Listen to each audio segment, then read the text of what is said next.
فيديو النهاردة مختلف جدا، لأني مش بس بسافر مكان جديد، لأ،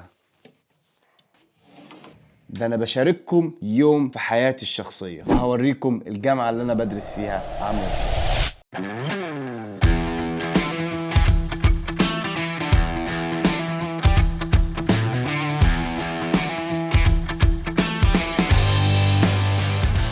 بتدخل كده لحد بيوقفك ولا يقول لك انت داخل تعمل ايه يا صاحبي ولا هات كارنيهك. واقف عندك يا باشمهندس، كارنيهات كده لا مؤاخذه يا باشمهندس. اول ما بتدخل بقى بتلاقي اليافطه دي في وشك. ما تعالوا نشوف بتقول ايه.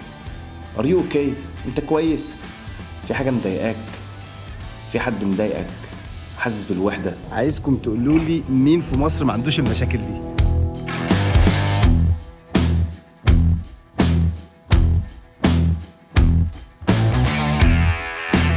بصوا يا جدعان، الاسانسير هنا عادي اي حد بيطلبه، مش زي عندنا في مصر. عندنا في مصر اعضاء هيئه التدريس بس اللي بيركبوه. تفرقه عنصريه. هنا برضو في خريطه فيها كل حاجه ليها علاقه بالمبنى وانت عايز تروح ايه. يعني في حتى هنا معمل، بس عشان انتوا عارفين انا مش طالب حقيقي، انا طالب لغه بس، فمش هعرف ادخل المعمل ده لان انت بتدخله بالكارنيه. لكن احنا نقدر نروح اوضه الكمبيوتر.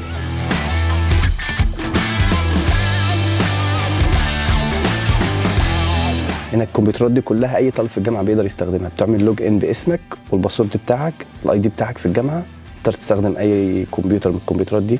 وسرعه النت هنا مهوله، سرعه النت 1 جيجا يا اخوانا. بالمناسبه الاي دي بتاعك ده اللي انت بتستخدمه في غرفه الكمبيوتر برضه بتستخدمه هنا وتدخل فيه على الواي فاي بتاع الجامعه، تستخدم بيه التليفون بتاعك او اللابتوب بتاعك او اي حاجه بتاعتك. في حاجه كمان مش في الجامعه دي بس، في اي جامعه في هولندا، لو انت طالب في جامعه ثانيه مثلا وجاي الجامعه دي، تقدر تستخدم الاي دي بتاعك اللي في الجامعه الثانيه علشان تدخل على الانترنت اللي في الجامعه دي. ونفس النظام ممكن تاخد الاي دي بتاعك اللي في الجامعه دي وتروح اي جامعه ثانيه في هولندا وتدخل برضو على الانترنت هناك في الجامعه الثانيه. وطبعا سرعه الانترنت 1 جيجا. دي برضو كافيتيريا يا اخوانا بسيطه كده، فيها سكر ومعالق وقهوه وبتاع. في كل دور في كافيتيريا كده، في كوبايات.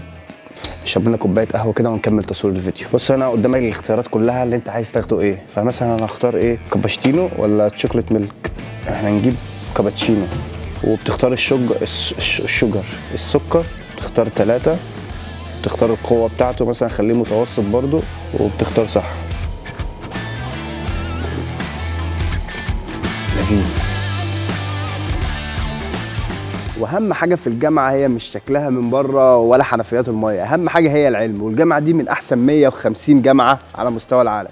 وهي دي اوضه محاضرات حيث يتلقى الطلاب العلم. بصوا بيجوا يقعدوا هنا كده ويشدوا دي كده ويتفرجوا بقى على المحاضره. الدكتور بيبقى قاعد بيشرح هناك.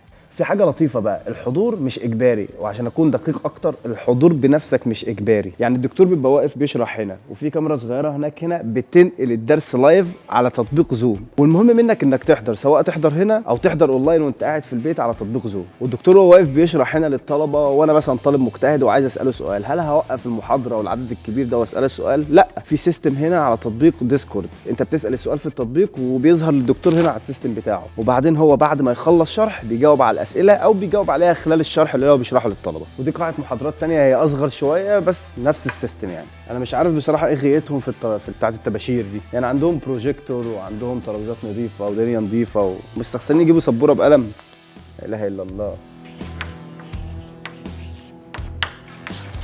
طبعا انت كطالب في جامعه بتبقى محتاج احيانا تطبع حاجات، فانت بيبقى عندك هنا مكنه طباعه استخدامها ببلاش للطلاب. حتى انت هنا بتدخل اسمك والباسورد بتاعك والاي دي بتاع الجامعه وبتطبع على طول. دي برضو قاعه محاضرات تانية من قاعات المحاضرات المفضله ليا هنا في المبنى. هنا ايه، في مكان للطلبه يقعدوا، وهنا زي ما قلت لكم الكاميرا اللي بتصور زوم وبترفعه لايف عشان الطلبه اللي في البيت يقدروا يتفرجوا على المحاضره. وهنا في بلكونه بقى، يعني في طلبه فوق بتبقى بتتفرج كده ولا اكنك في مسرح. مش عارف ايه سر حبهم في السبوره اللي هي بالطباشير مش بالقلم، شيء غريب جدا. وطبعا هنا في الست بتاع الدكتور كالعاده، كل حاجه زي ما هي، وبيشرح لهذا الجمع الهائل. برضه انا كطالب بروح جاي اعمل الكرسي ده كده، والله العظيم ده كده، واركز بقى مع الدكتور واكتب وراه وكده. والله حفظ مساحات. المشكله بقى ان في واحد لما مؤاخذه عايز يتر ميه ولا حاجه بقى هتعمل كده بقى وتقوم ونقوم كلنا وبتاع، هيعمل قلق في المحاضره. عايزين نركز بعد اذنك. اتفضل يا دكتور. طالع علام فشخ في نفسه. طب المحاضره خلصت وعندك سيكشن او في واحد صاحبك دحيح عايز يشرح لك حاجه او انتوا عايزينه يشرح لكم حاجه، في هنا فصول صغيره زي الفصول دي كده، تقعد فيها كده زي البرنس، وصاحبك الدحيح يقعد هنا يشرح لك، واستفادوا كلكم. وعدد صغير مش عدد كبير، والجامعه كلها مليانه فصول زي دي الطلبه تقدر تستخدمها يعني. ورايا يا اخوانا هو سيكشن او فصل فيه سيكشن دلوقتي، والمعيد بيشرح للطلبه ومشغل لهم السمارت سكرين ديت اللي انا قلت عليها تلفزيون. مشغل لهم السمارت سكرين وبيشرح لهم عليها. هي دي السكاشن هنا. يلا بينا. طيب بعد الفصول بقى لو انتوا عايزين تقعدوا تذاكروا كده وبتاع، ممكن هنا في اوض مذاكره جروب زي ما انتم شايفين، الناس قاعدين بيذاكروا سوا. وفي برضه هنا البوكسات الزرقاء دي بتقعد فيها انت والجروب بتوعك، تقعدوا تذاكروا بقى وكده وتتناقشوا في الحاجات. في حاجات بتبقى في البوكسات الزرقاء المزنقه دي، وفي حاجات بتبقى زي اللي هناك دول كده ايه مفتوحين، ما عندهمش حاجه يخبوها زي هنا. في بقى اوضه ستادي اريا سايلنت، دي ما ينفعش اتكلم فيها، لو دخلت مش هعرف اسكت، دي لازم تكون فيها صامت. الطلبه قاعدين بيذاكروا جوه في صمت، محدش بيضايق حد. غير الفصول بقى واوض المذاكره، في كمان ميتنج رومز ديت للناس اللي هي ايه طلبه مع بعض عايزين يقعدوا يذاكروا، او طلبه مع بعض عندهم مشروع تخرج مثلا ايه عايزين يقعدوا يناقشوا مشروع التخرج ده مع بعضيهم. انا بفتح الباب النور بينور لوحده، سبحان الله. بص تعالى كده، هو لسه منور بس هو ما كانش منور قبل ما افتح الباب. اول ما فتحت ينور لوحده. تعالى تعالى تعالى ادخل. هنا بقى عندهم تلفزيون اهو، بحيث لو حبوا يعرضوا حاجه يقعدوا كده سوا ويناقشوا مشروع التخرج، او النور بايد زياده. خدتوا بالكم من الموضوع ده؟ وفي كمان بتاعه شحن اهو كهرباء في قدام كل ترابيزه. يعني زي ما انتم شايفين الشباك ما بيتفتحش، الشباك مقفول. طب التهويه بتيجي منين؟ ده اهي التهويه بتيجي من البتاع اللي في الارض دي. غير بقى اخوانا التهويه اللي انا قلت لكم عليها، في كمان مصادر الكهرباء بتبقى في الارض كده كده، بحيث ايه لو انت مثلا عايز توصل حاجه بالكهرباء في مشترك عايز توصله وفي شاشه الكهرباء بعيده، لا هنا بتوصله في الارض. الحاجات اللي انا وريتها لكم دي كلها بقى الفصول واوض الكمبيوتر والمذاكره والكلام ده كله موجود لحد الساعه 12 بالليل. في ورقه كده موجوده على باب الجامعه انك تقدر تيجي تستخدم الفاسيلتيز بتاعت الجامعه دي كلها لاي طالب لحد الساعه 12 بالليل.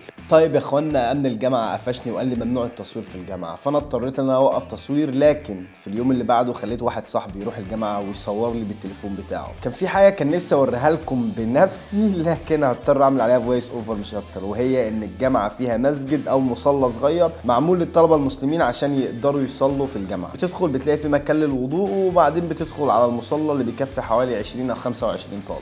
ده غير حاجات كتير كان نفسي اوريها لكم بنفسي، زي ملاعب السله وملاعب الطايره وملاعب بينج بونج. وبالمناسبه الجامعه دي مش احسن جامعه في هولندا، ولا حتى تاني ولا تالت احسن جامعه في هولندا، دي تامن احسن جامعه في هولندا. تصنيفها على مستوى العالم ال 116، وفي هولندا الثامنه، يعني في قبلها 7 جامعات في هولندا احسن منها. بالمناسبه انا خلصت دراستي هندسه معماري، انا بدرس في الجامعه دي بس اللغه هولنديه مش اكتر. عايزكم بقى تدعوا على الراجل بتاع الامن اللي ما خلانيش اقدر اكمل الفيديو بنفسي، واتمنى اللي انا صورته في الفيديو ده وريته لكم يكون عجبكم. ما تنساش تعمل لي فولو على الانستجرام، تعمل لايك للصفحه على الفيسبوك، او تشترك في القناه لو انت على اليوتيوب، تدخل تشوف فيديوهاتنا القديمه، واشوفكم ان شاء الله في فيديوهات جديده.